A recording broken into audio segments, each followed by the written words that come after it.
मित्रांनो, लोकसभा निवडणूक चालू असताना बऱ्याच शेतकऱ्यांना असा प्रश्न पडलेला आहे की आता जर हे भाजपा सरकार जर पडलं आणि नंतर दुसरं सरकार जर आलं तर या काळामध्ये पीएम किसान योजनेचे पैसे हे बंद होतील का। आणि अशी देखील अफवा पसरवण्यात येत आहे की लागलीच जर सरकार पडलं, भाजपा सरकार पडलं, पीएम किसान योजना ही बंद होऊन जाईल, अशी देखील अफवा उडत आहे। परंतु मित्रांनो, याचबद्दल आपण सविस्तर माहिती घेणार आहोत की ही योजना बंद पडेल का किंवा तुम्हाला येणारा 17वा हप्ता मिळेल का, मिळेल तर किती तारखेपर्यंत मिळेल, याविषयीची सविस्तर माहिती आपण या व्हिडिओमध्ये बघणार आहोत। तत्पूर्वी चॅनलवर नवीन असाल तर चॅनलला सबस्क्राईब करा आणि समोरील जे बेल आयकन बटन आहे त्याला दाबायला विसरू नका। तर नमस्कार मित्रांनो, मी राज सूर्यतळ, स्वागत आहे तुमचं आपल्या यूट्यूब चॅनलमध्ये।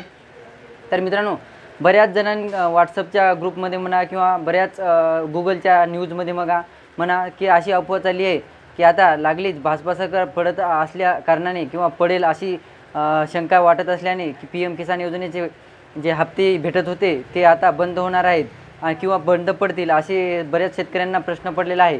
तर मित्रांनो, तुम्हाला म्हणून सांगतो की भाजपा सरकार जरी पडलं किंवा नाही पडलं तरी ही योजना ही नीती आयोगाकडून जारी करण्यात आलेली योजना आहे।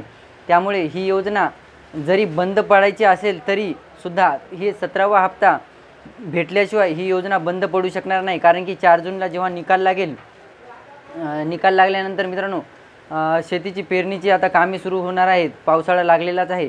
तर लागलीच 15 ते 20च्या म्हणजे जून महिन्याच्या दुसऱ्या हप्त्यामध्ये तुम्हाला पीएम किसान योजनेचा 17वा हप्ता आणि नमो शेतकरी योजनेचा हप्ता हे लागलीच तुम्हाला वेळेवर मिळून जातील। पेरणीसाठी उपयुक्त म्हणून तुम्हाला हे हप्ते मिळून जातील। 17वा हप्ता तुम्हाला भेटून जाईल। पीएम किसान योजना जरी बंद होणार असली तरी तुम्हाला 17वा हप्ता अगोदर मिळणार आणि नंतर जर योजना बंद करण्याचा विचार असेल शासनाचा तर ही योजना 17वा हप्ता वितरित झाल्यानंतरच तुम्हाला देणार। तर या योजनेचं वितरण कधी होणार, डीबीटीच्या माध्यमातून तुम्हाला ही योजनेचा 17वा हप्ता तुम्हाला कधी मिळणार। तर मित्रांनो, 17वा हप्त्याची तारीख सांगण्या अगोदर तुम्हाला सांगतो की बरेच शेतकरी हे 14व्या हप्त्यापासून त्यांचे हप्ते बंद झालेले आहेत। म्हणजे 14, 15, 16, 17 म्हणजे जवळपास 17वा हप्ता कन्सिडर केला तर जवळपास 4 हप्ते हे बऱ्याच शेतकऱ्यांच्या खात्यावर आधार EKYC म्हणा किंवा लँड सीडिंग या कारणास्तव म्हणा त्यांचे खात्यावर त्यांचे पैसे हे रिमेनिंग आहेत, पेंडिंग आहेत।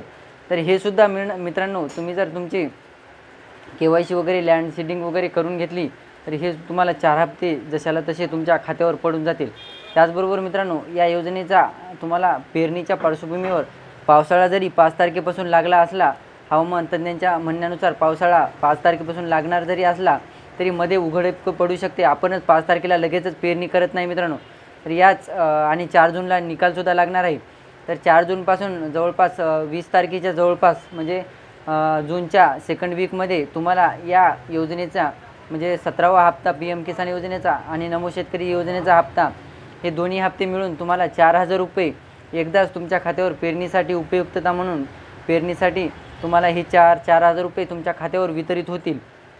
तर मित्रांनो, अशी शंका बाळगू नका सध्या तरी, कारण 17वा हप्ता मिळेपर्यंत तुमचे हे पीएम किसान योजनेचे 2000 रुपये बंद होणार नाहीत। तुम्हाला 17वा हप्ता मिळाल्याच्या नंतरच ही योजना जर बंद करण्याचा शासनाचा निर्णय असेल तर हे तुम्हाला 2000 रुपये मिळणार 17वा हप्ता आणि त्यानंतर ही योजना बंद होणार। परंतु मित्रांनो, योजना जरी पीएम किसान योजना जरी बंद झाली तर सरकार बदललं तर त्यानुसार पीएम किसान योजना असं जरी नाव बदलण्यात आलं तरीसुद्धा तुम्हाला वाढवून पैसे मिळू शकतील किंवा योजनेचं नाव बदलून पुन्हा एकदा नव्याने ही योजना सुरू करण्यात येईल। पीएम किसान योजना म्हणूनच नाही, सरकार बदललं त्यांचा जर विचार झाला की पीएम किसान योजना या योजनेचं नाव न ठेवता दुसरं एखादं नाव सुचवून ही योजना कंटिन्यू चालू ठेवायची, परंतु या योजनेचं नाव बदलायचं आणि याच्यामध्ये जे वर्षाला 6000 रुपये मिळायचे या रकमेतसुद्धा वाढ करून सरकार बदलल्यानंतर त्यांचा जर प्लॅन झाला की योजना चालू ठेवून प्लॅन बदलून फक्त योजनेचे पैसे थोडे वाढवायचे आणि नाव बदलायचं, असं देखील सरकार ठरवू शकतं।